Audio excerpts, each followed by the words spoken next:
Greetings and salutations, everybody. This is Mecha GM. We are back with, my God, episode 100 of the stupid podcast.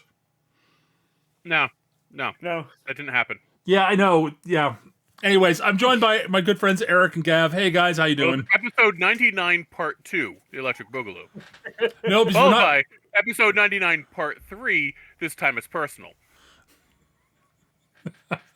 How many years ago was it that we sat down thinking, you know what? Let's just like watch anime on a week. Well, it was a Saturday night back then. We've changed since then. Yep. Yeah. Why don't we just sit down and watch some anime and shit and like just Gav, you don't want me to tell you the answer to that, do you? You're going to, aren't you? Well, yeah, of course I'm going to tell you that because I'm an asshole. Well, we just sat down. Let's just like share some shit we've never seen and see what happens. And then my dumbass, hey, you know what we could do? Let's turn it into a podcast. So, the first episode we did was in January 26th. Was on January 26th, 2016. Oh. So yeah, 8 years ago.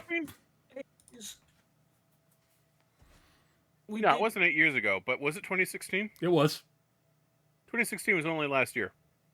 Sure it was, Eric. Pandemic doesn't count, we all know that. That knocks out 2 years.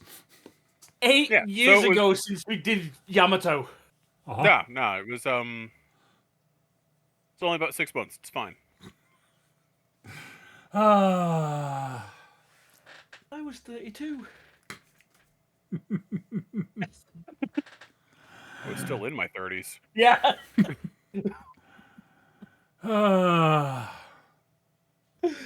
Oh, dear. Anywho, we're covering my most recent series selection, which for the 100, we all joked about maybe doing some like big groundbreaking thing for like some big special thing for the 100th episode, stupid, like Evangelion, like one of the big names that we've not touched. Doing the whole like abridging One Piece or even the live action. Talked about a bunch of different stuff, and then I said, you know what, fuck it. I have not finished watching Spy Family Season 1 yet. I want to watch that, so screw it, we're doing that. Yes, because we don't pander to conventions. Yeah. I honestly had no idea it was our 100th episode until you mentioned it just now. I think I mentioned it a while ago, but I totally said why it would have slipped your mind. Because it's not true. Yeah. Of course, Eric. Anyways, I do how over the last 8 years, we ourselves haven't changed. The only thing that's gotten better is the audio quality. Well, yeah, the audio quality has gotten better. This is true. Speak for yourself. My audio quality has actually degraded. Thank you very much. No, it's gotten a little bit. It's gotten a little bit better because my handling of the audio on my end is better.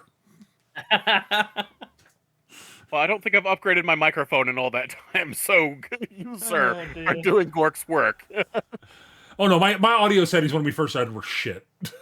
Yeah, I will say that first opening, that first episode really, because I was on an old headset mic back then. Mm-hmm. Still am. Yeah. You've got an old good headset mic though. That's the difference. Yeah. Well. Memories. Anywho, we're covering Spy Family Season 1. As always, we're probably gonna screw up and drop spoilers in here. So, long story short, if you want to know our in a nutshell review of this series, it's a lot of fucking fun. Go watch it if you haven't. I am kind of disappointed that it's taken this long for us, all three of us, to actually watch this show. Because I believe it kind of you watched half of it, Peter. I think was it? I watched the first 5 or 6 episodes, and then which is about what I did. Yeah. And then I think we all got distracted by something something shiny and said something shiny rolled around, or like Life, the Universe, and everything got in the way, or something happened. A giant robot and was not delivered because if I did have a giant robot, I'd be using it to conquer Earth. That's why we can't let you have one, Eric. I would use it responsibly. I would be a benevolent dictator. I would be a good tyrant. Okay? Eric Von Doom. Yes, I'd be a good tyrant. I would have free health care. Eric, wealth would be distributed evenly. I'd only require the occasional sacrifice to sate my flesh lust. Uh-huh. Not the sexy kind, the hungry kind. Uh-huh. And what would happen to Yonkers? Well, it's got a silly name. Anywho, Spy Family. Yeah, so it's okay, so let's get this out of the way first. It is a comedy series. First and foremost, is a comedy series. It is a very funny comedy series. Yeah. It is the best kind of comedy series though, where the premise is not a throwaway for the sake of gags. Right. Yeah. It is a very clever, there is so much fucking heart in this show. Oh my god, yes. So a lot of heart in the show. A lot of heart, very warm. They take a lot of opportunities to flex their animation muscles with some great fight and/or action scenes. Mm-hmm. Yep. Even not action scenes, to be honest. Every now and again, they'll flex just because they can. Yeah. Yeah. Anya, the daughter, quotation marks, is just the best avatar of both cute and smug. Oh yeah. Anya's smug face may be the single best image I've seen in the last 5 years. I mean, you've all seen the meme. You know exactly what we're talking about. She's got that. So yeah. Yeah. Yeah. So the basic premise, before we get too far afield, is there are two countries. Westalia and what's the other country? Is it Eastalia? Soviet Union. Yeah, it's totally not Germany and Russia. Nope, totally not. Or more like East and West Germany, honestly. Yeah.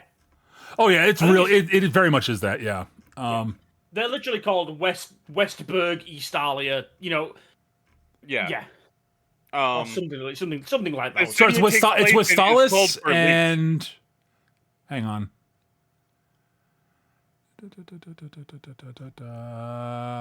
Why can't I not find the name of the other one? Ostani. It's Westalis and Ostania. That's it. Ostania, yeah, not Eastalia. Yeah. So Lloyd is the main male character of the show, Lloyd Forger. Though that's not, we don't know what his actual real name is. That is the name he goes by most of the show. The only thing his only real identification we otherwise know is Twilight, the Westalis' master spy. We're talking super James Bond. Yeah. Yeah, no, he is better than James Bond because people don't know who the fuck he is. He doesn't have a rep. Yeah. He is Ethan Hunt, sort of. People know his code name, and that's fucking it. Yeah. It's like, we know somebody who goes by the codename Twilight exists, and we're lucky to know that. Yeah. He is that fucking good. And by the way, yes, he's that fucking good. He's absurdly good. He does, his story does borrow a lot from the traditional spy story. Absolutely. Like James Bond does it. You know, he's an orphan, doesn't know his family, doesn't know where he's from. He was raised and trained in the spy arts. He's a loyal member of the company through and through. You know, he doesn't exist. Twilight is all that exists, and whatever they need him to be in that role. Yeah.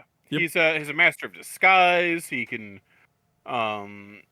he's excellent at seducing women. Not that he does very often because he doesn't need to. Well, it's more that he's a master planner. He can seduce people because he's so meticulously plans everything, including any possible reactions that the people could have to his lines. He's a psychologist. There's a scene later down the line where it's one of these little side stories they put on where one of his associates, I won't say friend, but associate, is trying to get a date, and Lloyd offers him advice on how to do so and how to have a conversation. And you see the fucking flowchart. I'd say flowchart. It's more fucking explosion of possibilities that goes on in Lloyd's head. And the way that he conducts himself and the way that he thinks and like every single possible reaction and every single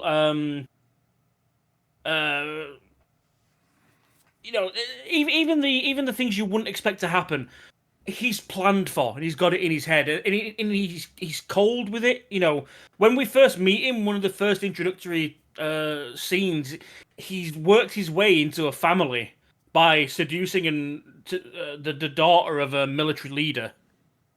to the point where they're on the verge of engagement. In fact, they might even be engaged at that time, if I remember correctly. So he's been in there a while. Yep.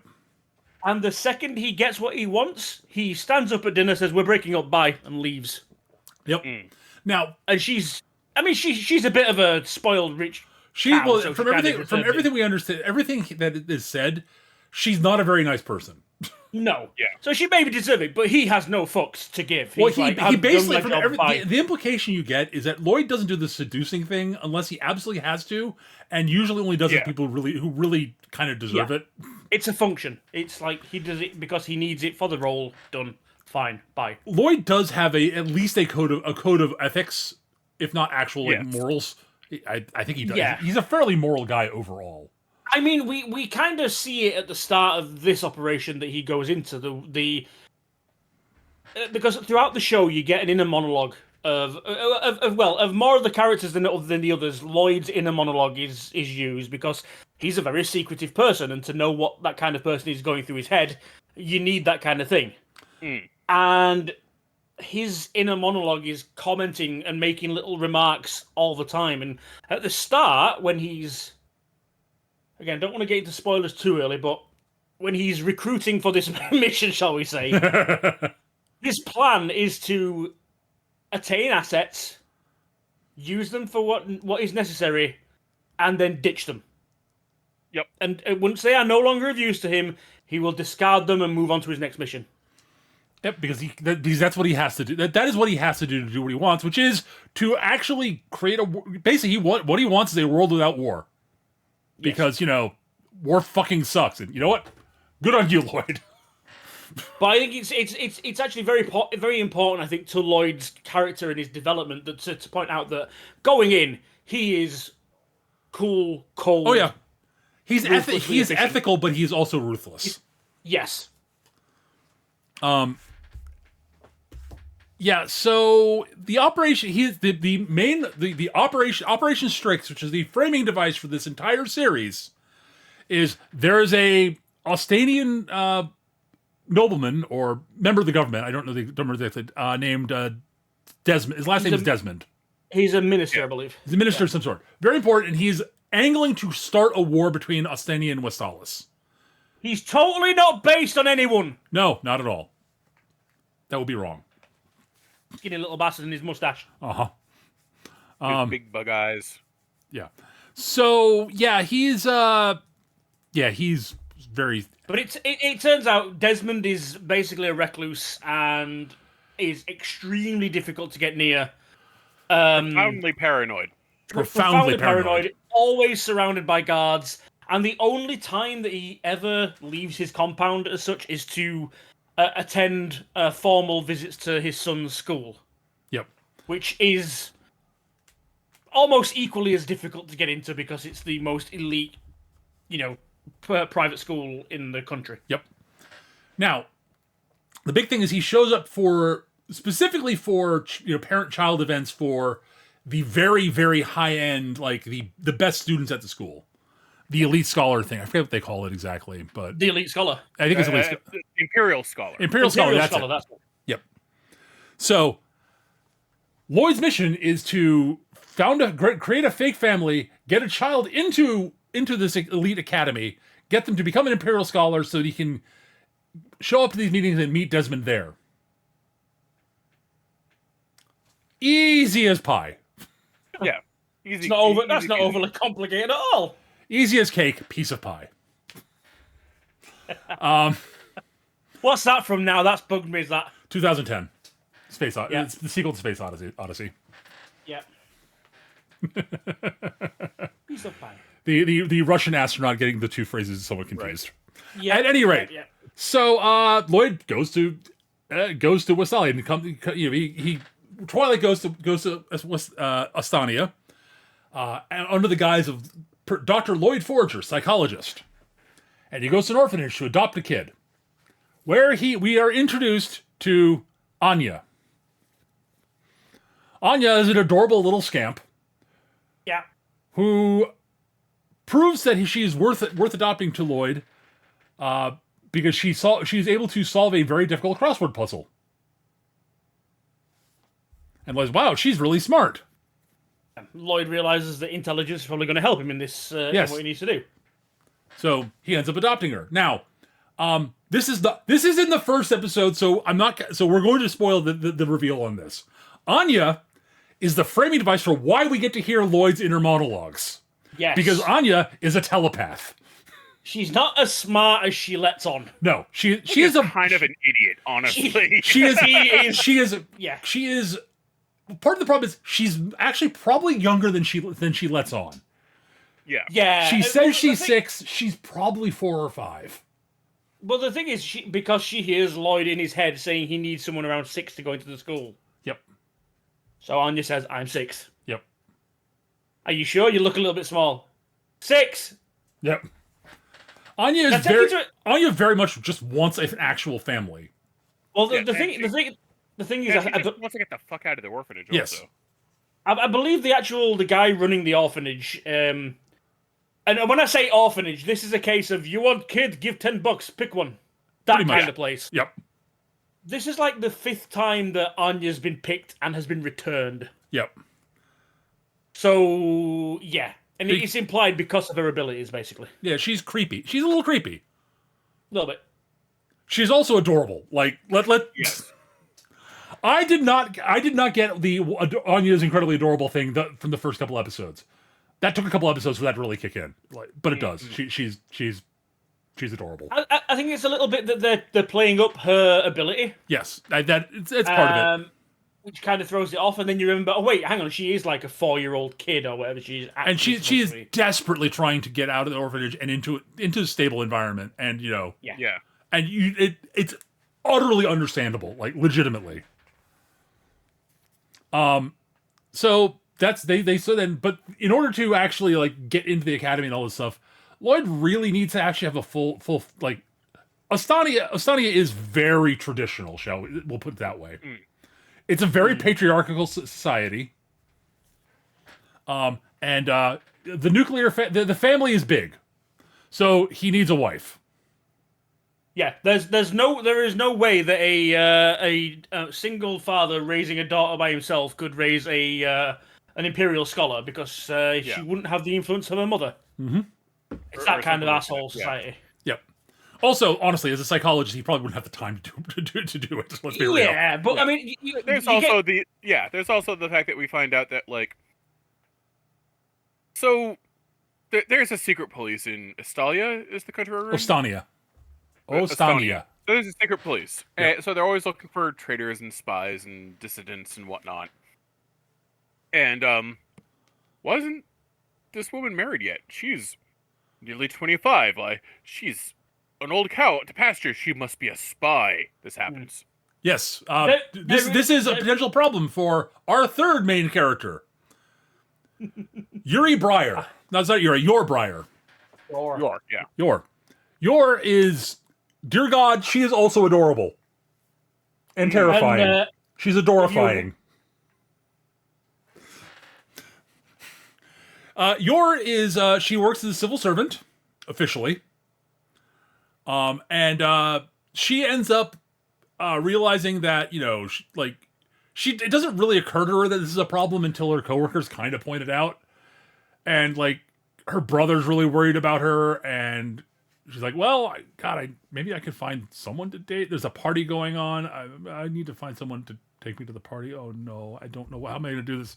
And so she goes to the clothes shop where she runs into Lloyd, getting clothes for Anya. Lloyd is completely thrown off by the fact that Yor has just walked up next to him and he didn't notice that she was there. That doesn't happen. Mm-hmm. It should be noted that Yor is a master assassin. Oh yeah. Yeah, she is the best. She is Ostania's best assassin. Now that doesn't mean she Yor is a master assassin the same way, if you know your 40k, and Evasor is a master assassin. You point out a hole at something that needs to die. Everything between her and the target ends up dead. Well, no, things that get out of her way don't die. This is true. Generally, yes. Let's just say if you put up any opposition, dead. I mean, I'm pretty sure that will be covered later because this is just season 1. There are further seasons which I fully intend on watching. Um, up to this point, at the very least, let's just say Yor hasn't had a problem with anyone recognizing her face. No. Yeah. I very much get the impression that Yor also has her own little code word, the Queen of Thorns. Yes. Yes. I very much get the impression that she's a bit of a boogeyman that gets pointed at people to keep them in line. Oh yeah, absolutely. Oh yeah. No, I am 100% convinced of that. But yeah, so it basically turns out that Yor decides that she needs to find someone to get suspicion off of her, so she can continue to keep doing her actual job. Right. So Lloyd sees her and goes, "Wait, I recognize that face and name. I was looking over the because he had a file on women of the appropriate age who were single still, because of course he does." Yep. He's like, "Wait, It's not your creepy, Briar." it's Lloyd. Yeah. your Briar. Wait, this is an opportunity, and she seems like nice and friendly, and well, also apparently she needs someone to escort her to a party. Okay, I can work with this. So he agrees to help her out, and if she agrees to, pose as his wife so that he can make sure that his daughter can get into this elite school. They are helping each other out, and they are totally not going to fall in love. No. I do actually. I kind of like the setup that they are both. They're both doing this to benefit each other. Like they both have valid stories of why they're doing Right. this And they're both willing to well, I can cover my identity and help this nice person out at the same time. Win. But what I mean is though that they both have this idea to help each other out in this one instance. Yep. And then there's a whole other level above that neither of them know about. Yes. It's just yeah. Now, Anya, as we said, is a telepath. So she's aware that her father is a spy who's trying to save the world, and her mother's an assassin. She thinks this is the coolest thing ever. Now take into account that one of Anya's only loves in life is a spy cartoon that she watches. Yep. That she's obsessed with. Bond That Man. and Peanuts. The title is Bond Man, which is brilliant. Yeah. And she loves Peanuts, yes. Yeah. Also, one thing about And Yor... He loves her outings. He loves going on outings. Outings, yes. Outings, yes. One last thing about Yor. Despite the fact that she is a monstrous... she's a living weapon. Yep. There is a reason that she's shown up in Street Fighter fighting Chun-Li. They've done an animation of her fighting Chun-Li, yes. Yes. She is Mama Bear times a million. Oh my god, yeah. She's also an utter cinnamon roll. She is. She is a gigantic sweetheart. When she's not being sent to kill somebody. I hesitate to say airhead because she's not dumb, but she is very naive. She is profoundly naive, and she tends to take everything at face value. Yes. She's actually relatively, again, not to sound mean, she's actually relatively easy to manipulate, which is kind of the reason she's an assassin. How she got into the whole assassin business because of natural talent and wanting to being the only person who could provide for her brother. Yes, because their family when her parents died. But I get the impression, again, we don't go into Yor a lot in this first season. Yep. But I get the impression, because she says it a few times, that the targets that she sent to, she is absolutely, utterly convinced that they are evil and need to be removed. Yep. She doesn't get told why. She doesn't get told who they are, other than, what she needs to find them and deal with them. So she's literally a weapon. Yep. For someone who makes their living absolutely mutilating people all the time, she is absolutely an innocent. Yes. In every sense of that word. Yep. Unless you are a target, or do something that warrants her response. If you threaten her family. Oh. Yeah, if you threaten someone she cares about. Yeah. Yeah. Yeah. So yeah, but yeah, Anya thinks all this is terribly exciting. Of course. Yeah, she's She's having an not wrong. adventure. Yeah, one of her friends, Waku Waku. You know how exciting. Yeah. She is. Yeah. So yeah, so that's the framing devices, and you know, and yes, Lloyd is a terrifying engine of destruction. In addition to being a master, being a genius master spy, he has nothing on his wife. Yeah. Yor is she doesn't get a lot of moments of to completely show off in season 1, but every time it happens, it is amazing. There is one bit in a little blow off episode they have where even Lloyd almost finds out how dangerous she is. Yeah. And yeah.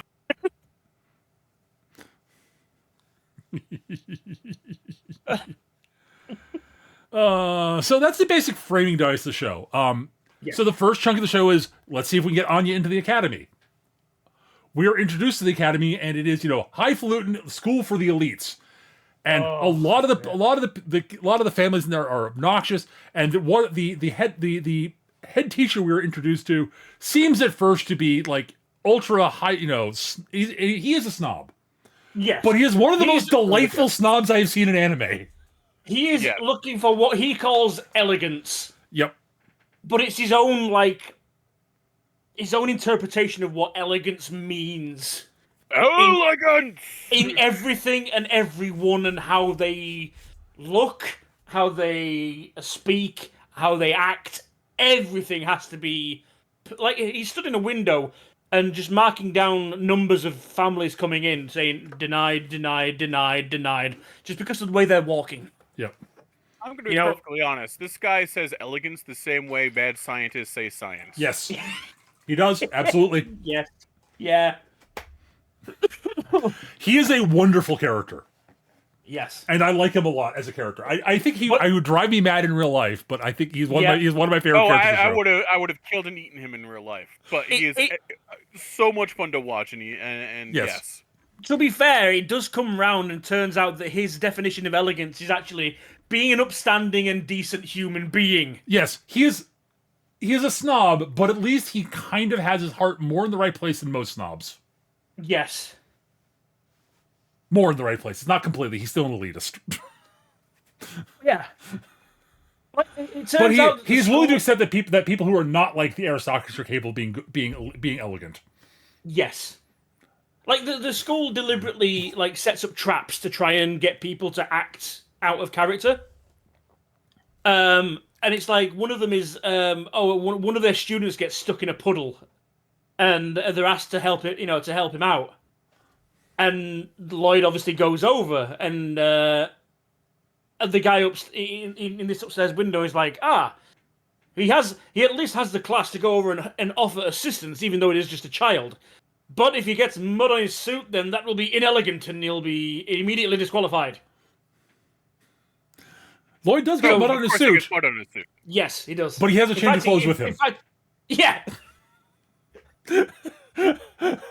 A change into fancier clothes. Yes. And so the school releases the animals from the farm section they have. At which point everyone's running for their lives and panicking and distress, and the only ones that are handling it calmly are the forgers. And especially Yor, who wrestles the bull to the floor. Don't be ridiculous. She just hits pressure points and it puts it to sleep. Well, yes. But their clothes are all tattered now, and they were showed bravery and handled the situation for them. But now look at them, they're unsheveled and they're inelegant, and no one would have a third change of clothes. And now fucking Lloyd's in top hat and tails. It's like, what? Again, this show is very funny. That's part. The thing we're gonna have trouble doing is not spoiling the jokes more than anything. Yes. The plot is Yes. not what you don't want to avoid spoiling. It's the fucking. I mean, there's actual plot too. But yeah, like just the interview scene with the real asshole who basically actually pushes Lloyd to almost murder him Actually, he almost pushes Yor over the line. Lloyd just goes there first. Lloyd just gets there first. Yeah. Yeah. Like Yor's sitting there going, well, if I murder everyone but Lloyd and Anya in the room, no one will know I did it. She doesn't say that exactly, but you can sort of see her going, You can see you can see the wheels turning, and Lloyd just sort of. Well, what happens is during the interview, this guy's basically just trying to be a prick because he's having a bad day. He's taking on everyone around him. Yep. As you do when you're an asshole. So he basically decides he's going to make Anya cry by asking exactly the kind of questions that would make a young child who's lost her mother, whose mother died, cry. Yeah. Yeah. They, this is the thing. So from the start, Lloyd is Anya's father. Yep. In this ruse. Yes. But they fully admit, because Lloyd arrived in town with Anya solo, that Yor is her adoptive mother. Yep. Yeah. So it's stepmother. So that's a preset sort of they know of that sort of going in. And to be fair, I think Lloyd even says they use that deliberately because it's less perfect, so it stands out less. Yep. Yeah. And yeah, this asshole is pushing buttons about, did your real mother kill herself to get away from you? The big one he had, the one that gets her basically, asks her whether she loves her real mom more than Yor, and Yeah. Yeah. And so Anya starts crying, which is understandable. Yep. Yor's sitting there just fuming, shaking. Oh, she's with counting rage. the ways she could kill him. Yeah. And it's not because Lloyd she's been insulted. It's because that he made Anya cry. Yeah. And Lloyd just gets up and just fucking decks the dude. He doesn't actually. He punches the table instead, shattering it, and squashes a mosquito. Well, that's what he says. He said, he said No, there's a mosquito on the spot. Oh, was there? There was. I didn't notice that. He actually killed the know, mosquito. I thought that was the excuse that he used. He's basically It saying, was, oh, I'm but he sorry, actu- there's a mosquito there, and I didn't want you to get, for it to bite anyone and cause illness. And as the guys starting to rail and the headmaster says, "Are you going to speak to someone like that who just saved your life? That's quite inelegant." The best part of it is this is the point where Lloyd basically said, "Yeah, we don't want to come to this school because if people like you were teaching here, this place is not the place I thought it was." Yes, the headmaster's reaction to that. Yeah, his nope. Mr. Forger was 100% correct and decks the dude. He decks the dude. Yeah. Yes, That's right. Yes. This is what sold me on him, by the way. It's been a while. That's fine. Yeah, that's what sold me on the guy.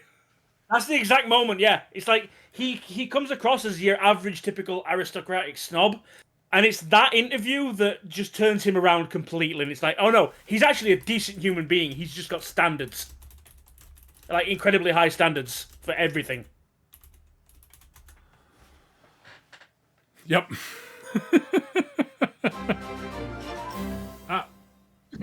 My sub alert just went through. Sorry about that. Anyways, from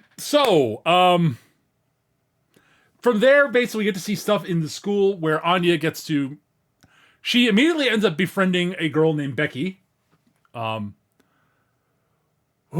is, upper, she is of aristocratic, she's her family are aristocrats, she's a spoiled brat, and she becomes a much better person hanging around with Anya. Yeah, she's basically hanging out with Paris Hilton. Yeah, Paris Hilton if she were 6. Yes. Yes. And she gets to actually, it turns out that Becky's just been a very lonely kid and gets to know someone who is genuinely just a good person. Who and isn't a sycophant for right. money. That's a big help too. And Becky's wait, this is great. I have an actual friend. Jumping around a little bit with the spoilers, but we learn later on that Becky has basically... It's almost like it's trying to show the aristocracy in a good light and how they're created. Because every time we see Becky interacting with anyone from, the commoners or even the middle classes, those that are not on her level, all they're after is her money, her influence, and what she can do to, they want to be her friends because she's loaded. Well, to be And fair, she's done- her parents are and shit. she- Also, Yeah. let's be real. But she's done with I mean, that. So what we've seen of parents in this show that aren't the Forgers, they're all shit. they're all shit. But like you see Becky become this like commoners of filth, the vermin that are trying to feed. I mean, off that me part of kind that's because of situation. what her parents are trying to do. Also, Yeah. like, that's But how she's raised. It is, but the one saving grace she has is her nanny / butler. who / butler who is She's a actual delight. decent human being. Yeah, She's desperately trying to infuse any semblance of like actual morals into the kid. yeah. But this is the thing. So she meets Anya, who she initially assumes is of her level, kind of lower because although her father's a well-paid doctor, he's not an aristo. He's not Yeah. upper echelon. But it'd be kind of cool to have someone near her level to be her friend. And Anya talks to her like Anya talks to everyone. Yep. Yeah, Anya doesn't give a shit. Anya does Oh, not. you're rich? Cool. I don't care. Yeah, doggy. And Becky's like, wait. They're not she's not sucking up to me. No. Wait. This is kind of awesome. Oh, wait. This is what it's like to be actually like a person. Oh, shit. She also meets Damien Donovan. Yeah. Are the target's Minister Donovan's youngest son, and his 2 lackeys. Because oh boy, does he have lackeys! Yeah, it's. I mean, not to mention the she beast, but it is literally Draco Malfoy and the 2. Yeah, no, It's too well. Right. Yeah, it is Yeah, largely it's it is that- largely that. They are not. To be fair to Damien, he is actually pretty smart. Yes. And is not the worst person in the world once you get past the outer layer of bullshit. Yeah, he has a huge chip on his shoulder for his own reasons, which he uses almost like armor permanently. Yep. He's always an asshole to people because life is being an asshole to him, essentially, Yep. in his ways. Well, he's got a father who doesn't actually give a shit about him. Yeah, it turns out the son that Desmond does show up to is his older son, Yep. who is the one that's Well, basically Damien has gonna succeed him. Damien has not had a chance to prove himself yet. Is part of the No. Yeah. But like, that's you still like don't do this to your kids because like The only contact with his family that Damien has is with his butler. Yep. He lives at the school. He doesn't go home like majority of the others. Every time he rings home, his father's unavailable or too busy. They never even do your father's not here because he knows his father's there. His father's always there. Right. It's his father's too busy to talk to you. Yep. Yep. Yeah, and he takes out on other people, especially those that he deems lower than him, which is basically everyone. Yep. And Anya, basically he basically teases and torments both her and Becky, and then Anya, when nobody's looking, decks him. Beautiful straight right across the jaw. On her first day. Yep. And is confronted by the teachers, and he basically says to her, she's like, yeah, well, he was picking on Becky, so I stood up for my friend. And Damien's like, the headmaster's like, well, I can't reward you for that because you're not supposed to hit people, but I will not penalize you for it either. Don't do that again. She gets a bolt. Oh, she gets one board. but- She should have been suspended. That's right. Yes. Yeah. So the thing is, again, it kind of intermixes with itself, does it? Because obviously Anya is never given any information because as far as Lloyd's concerned, it's his operation. She's a part of this. She's a tool within this Well, I operation. mean, she's a kid. There's no way she can know. Like, Exactly, yeah. She's not an active participant. But what he would like her to do, at least, is to study and learn. And the school has this thing where you gain merits and demerits. They call them... well, the Tonitrus bolts are the demerits. I forget what the positive ones are called. Stellars? Stellars, yeah. Stella. Yeah. Stellars, Stellars. And basically, the whole thing is you get to be an Imperial Scholar if you earn, I think it's 7 Stellars. 8. It's 8. 8. But alternatively, you get expelled if you earn 8 Tonitrus bolts. Yep. And on day 1, She gets a bolt. she gets a bolt.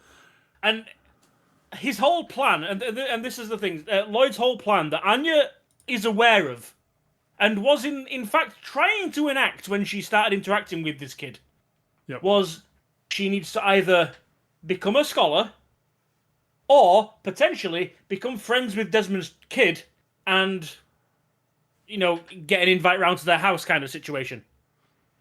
That's also a possibility. She was trying to enact both of these on her first day and failed at both spectacularly. Yes. But she didn't. The headmastery type. He's not the actual headmaster of the school, but he's sort of the head teacher of her grade, basically. Yes. He very much. He's like, yes, I approve of why you did that, but you shouldn't have punched him. I'm not going to expel you, but I can't let you off with that. I can't let you off with anything less than a bolt. Sorry, I really would like to. But like, you actually decked him. I understand why you did, but you don't do that. Thus begins Damien's very confused feelings towards Anya. Oh yes. Yeah, no, he's got one of those confusing crushes that only happen when you're 6 years old. Yes. Yeah. It's and that he has no idea what it is or how it feels, but it's definitely bad. It's one of those. Why do I like keep like thinking about her? She's a girl. those kind of things. She's a pleb. Yes. And she's annoying and. She's ugly with short legs and dumb. She's not very smart. Academically, Anya is as thick as a post. Anya's big problem is she doesn't like studying, like pathologically. Also, because technically the material is at least 2 years advanced for her. Yeah, that's also a problem. We're never really told how old Anya is, but we assume she's at least 4, maybe 5. Yeah. There's also the fact that she cheats egregiously by reading people's minds. Yes. And sometimes that's not a viable option. And she's like, oh, fuck. I need to figure this out on my own? Oh, no. The other problem is that she doesn't like studying and doing tests and such because of her background, which we have a little flashback to. Because, she's a lab experiment. There's a lot of studying and testing that was done on her when she was in the lab, at the lab still. Kind of understandable, actually. Yeah. It's like, oh, the poor kid. Yeah, by the way, Lloyd, Yor, and Anya all have tragic backgrounds and are all orphans. So, Yeah. One of them had an actual family, at least one other family member, though. Yeah. And Yor's brother grew up to be a fine, upstanding citizen. Oh. Yor's brother is a member of the secret police. Yor's brother has issues. No, he has subscriptions. Yes. Dude has an entire fucking library. Pretty much. Oh. Like, we meet him, and it's like... He's a little obsessed with his sister. Let's just say that. Well, yeah. It's understandable. Like... This is the thing with this show, though. Like, it introduces him as a relatively nice guy. Yep. And then twists because it's in the middle of a fucking interrogation. He works for the secret police, and he's actually nastier than you've got a scenario where it's like they're doing good cop, bad cop. And the guy that was putting his cigarette out on the guy that they were interviewing was the good cop. Yeah. Yuri's the worst cop. Yuri is he's good cop, bad cop, and worst cop. He's a psychopath when it comes to enemies of the state. Yeah. Again, much like Yor, he got into it because he's largely wants to protect Yor and and such. And he is a bit naive about what he does. Like, he's a true believer in the cause of Astania. Which means he's terrifying. Like, I get the feeling that this guy doesn't have a locker, he has a fucking abattoir. Yeah. Of trophies. Yeah. He's fucking terrifying. Oh, he's terrifying. And he's also... you know what? I don't think he has trophies, because that would imply he takes a certain degree of egotistical satisfaction in it, which would make him less of a patriot in his own eyes. Yeah. Yeah. everything for the state with this Yeah. guy. The only thing that supersedes the state is Yor. Oh, Yeah, no. boy. If he had to choose between the state and Yor, he will choose Yor every single time. He'd feel bad about it. Oh, he would feel bad about it. Yes, but he would burn the country to the ground to save his sister. I'm 100% Burn the country consistent. down to the ground if his sister stubbed her toe. Probably, yeah. So if someone mildly inconvenienced her. Yeah. Oh, he is very, very jealous of Lloyd. The night that they do the episode where Lloyd meets Yor's family, Yor's brother. Yep. And to be fair, Yuri has a point that Yor has apparently, massive air quotes, been married for a year and hasn't told him. Yep. Yeah. Fair enough. He might be a bit suspicious. Sure. No, that's. But let's just say that when he meets Lloyd, you know that whole thing about saying, he's jealous because he thinks that, another man has come along to take his sister away from him. No, he means that. Yeah, Yuri means that in a physical sense. Oh yeah. Yuri is a Siscon. He's got a massive crush on Yor. Yeah, in the most biblical of senses. Oh yeah. And to the show's credit, they never present this as like a good or normal thing. Oh no, they don't. Played for laughs. It's also one-sided because Yor is fucking completely oblivious. Oh yeah. Yeah, because like I said, Yor's an innocent. What is this sex thing? Does it involve holding hands? She knows kissing's involved. Yeah, she knows kissing is involved. The only thing that Yor isn't innocent in is blood and alcohol. Yeah. Yeah. Oh no, she's definitely innocent in alcohol because that girl cannot hold her liquor. No. Now, so the thing about Yuri, he's very good at what he does. Lloyd still clocks him for secret police. Yes. Yeah. Without tipping his hand. It helps that Yor is a massive blind spot. Oh yeah. The fact that Lloyd is in this is the thing. Yuri doesn't know that Lloyd is Twilight. Yeah, no, he has no clue. But he's still going through his head if there is any way that he can take him in under suspicion of being an enemy of the state without upsetting Yor. Right. Because that is paramount. He won't touch him while Yor is protecting him. Yep. But give him any excuse. Oh yeah. So Lloyd's managed to get into the only position where he's basically untouchable. Yep. Yeah. To a degree. So yeah. Now there is one other romantic rival in this series, as it were. In this case, romantic's not quite the right term for boy howdy Yuri wishes he was, but is from Lloyd's side. Another psychopath. Yeah, less problematic one. Yeah. Still problematic, but just much less so. Fiona. Less so, yeah. Who is she is another spy from Westalia. Lloyd is the one who trained her up to be a top flight spy. She has a massive crush on Lloyd. That she is incapable of expressing in any way, shape, or form. Right.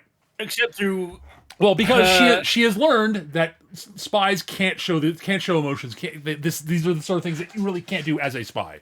Well, this is what Lloyd taught her beforehand. Yes. And she's actually brought in quite late into the series. Yep. And it's actually a really good juxtaposition between Lloyd coming into this and where he is at that point. Yep. Yeah. After spending all this time with a family. Yep. Which is, it's the point of it. But, because throughout the show, Lloyd definitely softens. He thinks he's going soft. Yeah. We see through what he's capable of. He's really not. Oh no. But it's actually him growing a fucking heart and actually. Well, it's him basically letting his heart thawing because he always has had the big heart. Yeah. That's why he does what he does. It's allowing himself to connect to something. Yes. Basically. To someone. But yeah, she's she represents everything that Lloyd was beforehand. Yep. And she's insanely jealous of Yor because she was on assignment when this mission started, so she couldn't be Lloyd's wife, Yep. Yeah. which she absolutely wanted to be Yep. in a dangerous way. Yeah. But she is convinced that Lloyd has gone soft. Also, we get to have a mission between the two of them working together, infiltrating somewhere, where she learns very much that Lloyd is very much not. She's like, "Oh no, he hasn't gone soft." Okay, had that misread. She also learns very much that Yor is not soft either. No. Their tennis match is extremely funny and very brief. Extremely short. Very brief. I'm not spoiling the joke, but that first serve is incredible. It's the best thing ever.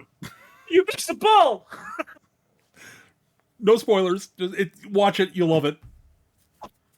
Tennis is a big part of this arc, and it's hilarious.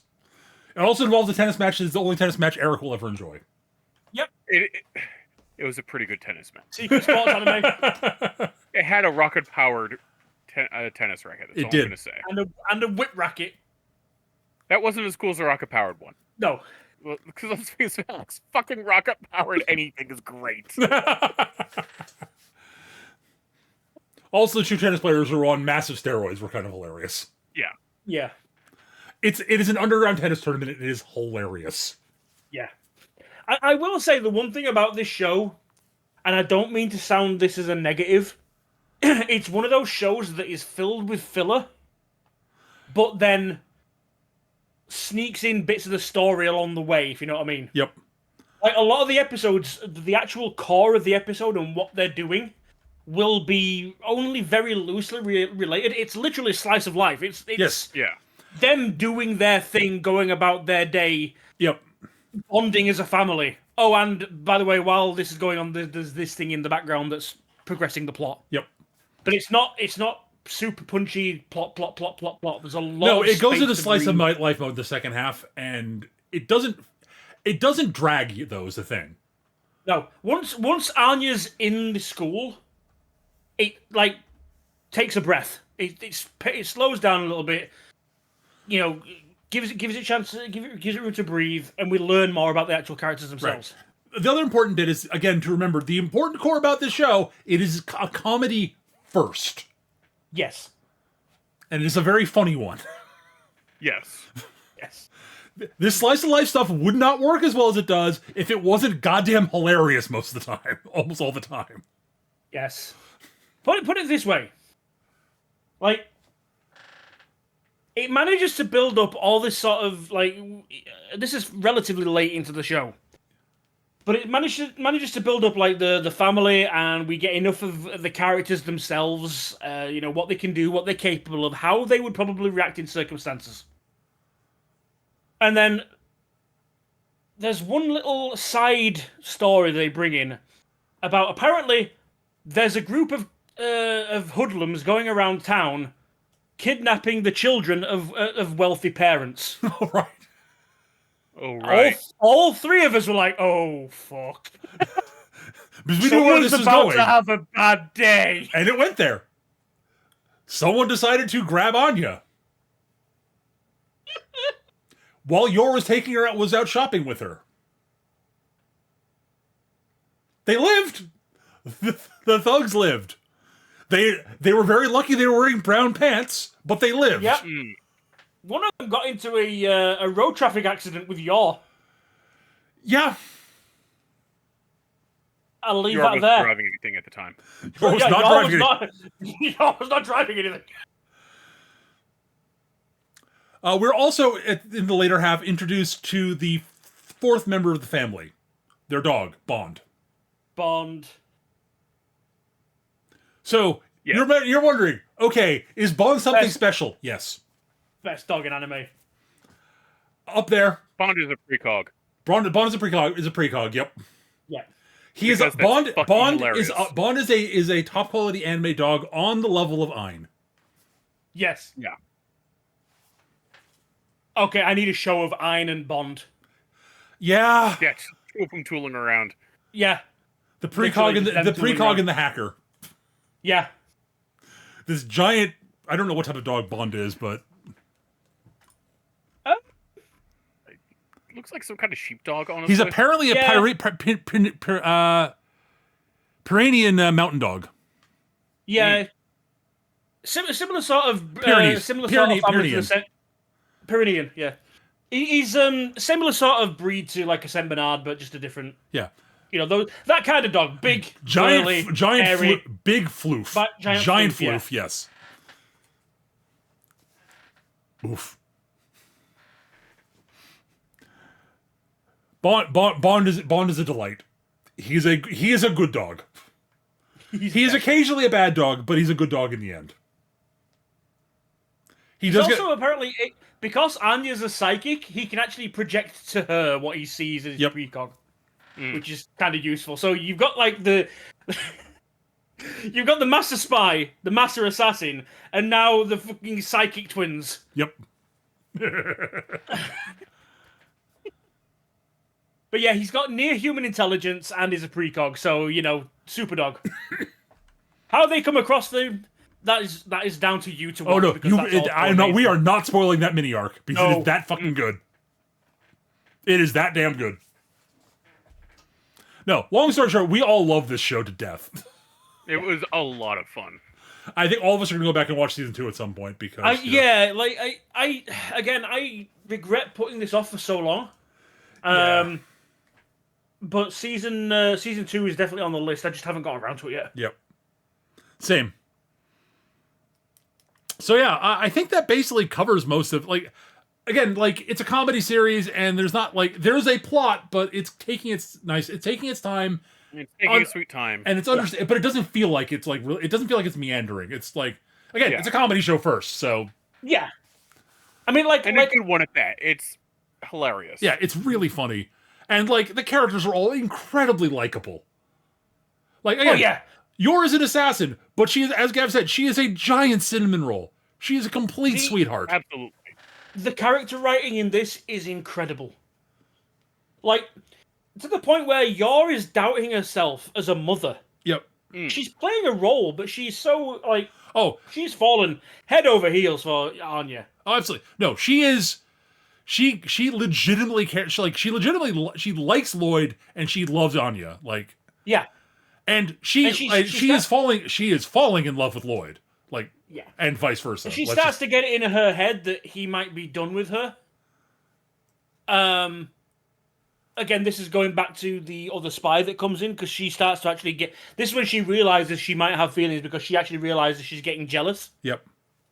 And she starts to worry that he might be wanting to move her on now somebody more capable is there. Because Yor is, of course, the classic anime trope of, all around great woman, but she can't cook. Now, this isn't a problem because Lloyd is a master chef. Yes. But yeah, Yor's cooking is just as lethal as she is, the rest of the time. She can make a good. There's one stew she's able to make now. Mm-hmm. But yeah, she's got this idea that she's not the perfect housewife, so she's going to get replaced eventually. And Lloyd is like, no. But she's so insecure. It's from what we've been told, season 2 is yours, or at least you get a lot more of her development, which I'm looking forward to seeing. Yep, same. Because a lot more of season 1 was about Lloyd. Yeah, season 1 is Lloyd and Anya mostly. Mostly, but from a background perspective, it's a lot about the company. Yes. We meet the handler, we meet Fuzzyhead. I've forgotten his name. Frankie. Frankie, yes. He's the fixer that sorts him out with his gear and all that kind of thing. And a couple of other operatives that work with them. Yep. So it's the sort of what's the word I'm looking for? The infrastructure that he's working within, and these two are kind of just orbiting around it, and it's obviously going to switch more towards the other side of things, which I am, as I say, I am looking forward to seeing. Oh, the big thing is that we all really like Yor, and we want to see more of her stuff. Yes. We all really love Lloyd, but we got to see a lot of his stuff this season. So, Yor time, yes. Yeah.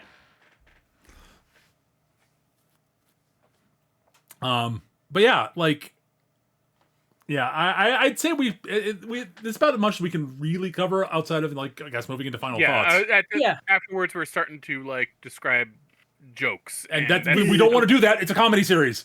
Exactly. Yeah. So I guess final thoughts, Eric, Gav, then me, I guess. Yeah.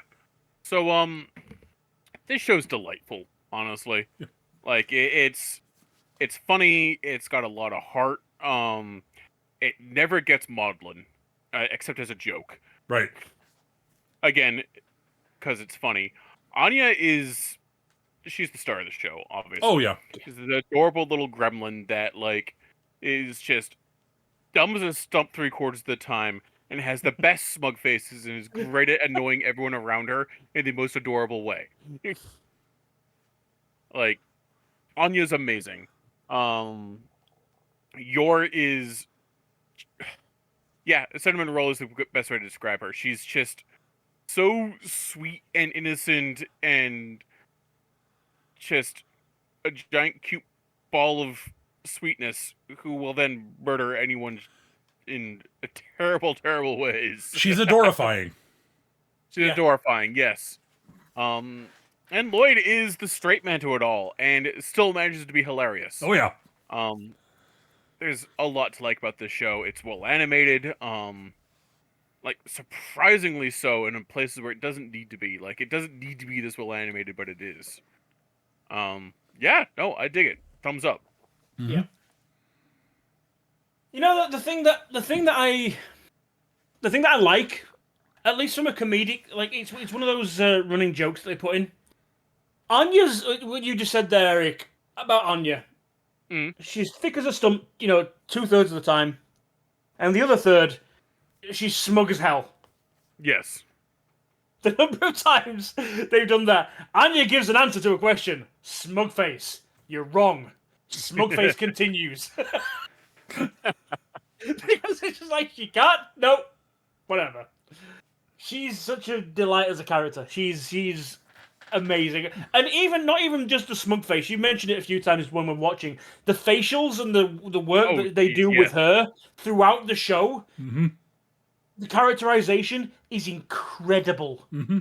Like, I know full well that, like, people listen to this. You've seen the memes, not just the smug face. Anya is everywhere. Anya's everywhere. She has so many reaction faces. Serious credits to the mangaka for Anya's facial expressions. Like, that's what they all came from. Because looking at it, it's literally just a generic anime moe face. But he gets so much expression out of her. Yeah. But yeah, the only problem with this show is the same problem that every show has when we're only watching one season. It's unfinished. Yep. But luckily, this one does have the rest of it going. So we're going to get to it. I'm going to get to it. We might even revisit this ourselves, as we've done before with shows we really liked. It's possible, or we may just watch it on our own and just sort of go. All that, yeah, because Well, we could pad out our episode list, like doing all 3 seasons of a show. Why not? But yeah, no, very good. Go watch now. Go watch it again if you already have. Been told.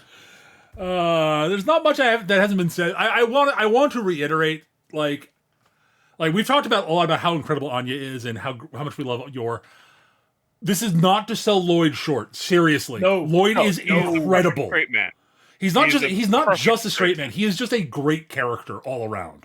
Yeah. He's also sorry, I don't mean to cut on your thoughts, but he's also, as I mentioned earlier, he's also the core of the show from a growth perspective. Absolutely. He is the barometer for how much this family is growing. Yeah. Oh, absolutely. The big thing is that the thing you have to remember is, as cold as he seems at sometimes, Lloyd does have a giant heart, and he genuinely wants to make the world a better place. Like, he is the ethical core of the show, largely. And that's one of the things he is... I love Lloyd. He's a wonderful character. And, it is very clear how quickly he comes to care for Anya. Even if he kind of doesn't want to admit it. And he's there going, God damn it, I really care about this kid. I don't want to abandon her, but oh my god, I might have to. Shit. They do start poking at that a little bit towards the end of the first series. Frankie especially starts asking the question, saying, "Oh, you're getting a little bit sweet on this kid. You're going to have to ditch them once this operation's over, right?" And Lloyd never really gives him an answer. Yep.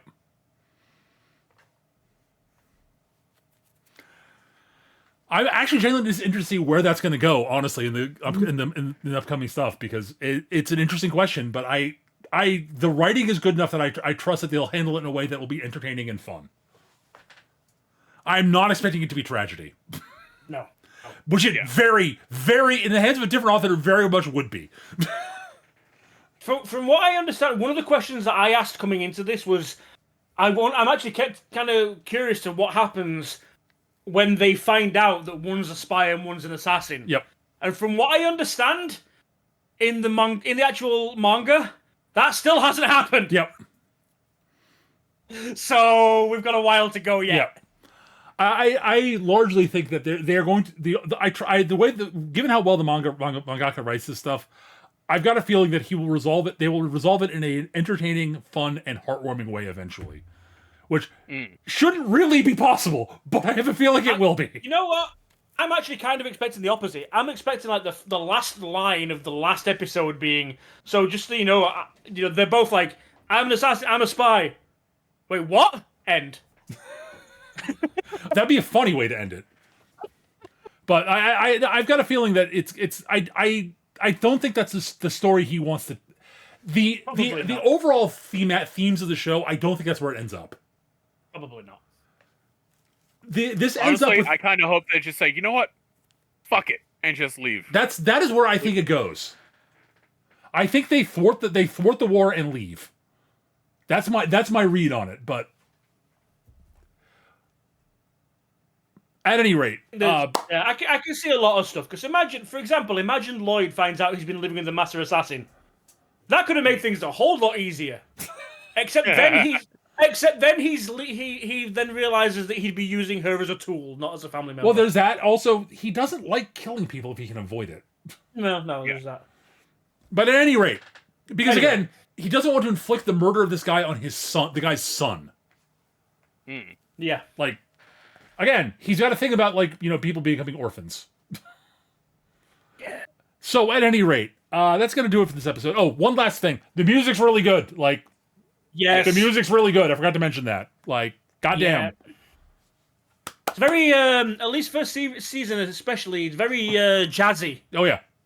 But then again, it is based around what... Spy movies. I mean, it's spy movies, especially of the era around about, 1920s, 1930s kind of situation. It's based around 60 spy movies. Like, I suppose it would be 60s. that's where, like, the aesthetic is pure 60 spy schlock. It's great.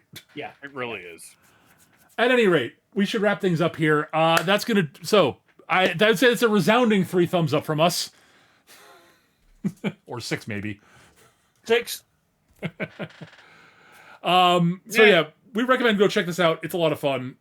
Absolutely. All right, so we record this a bit late. We sort of had a couple of missed episode weeks where we just couldn't get together to record. So we were actually in the middle of watching Eric's the series we're going to be covering next. So Eric doesn't have to pick something because he already did. I already did. And what are we doing? Giant robots. We're doing giant robots. What type of giant robots are we doing, Eric? The type of giant robots we're doing is Revolutionary Girl Lieutenant if we replace the surrealism and prog rock with J-pop and Gundams. I.e., we're doing the Witcher Mercury. Went back to Old Faithful, Gundams will rescue us. Mm-hmm. So we will be when we finish that up, and we're about halfway through at this point. We'll be talking about Witcher Mercury. Woo! We're not quite halfway through, but we're close. Yeah. Anyways, Terrible at scheduling. Yeah, we are. We're shit at scheduling. Anyways, guys, thank you so much for joining us. We hope you enjoyed. We'll see you guys in a few weeks. Take care, everybody. Bye-bye.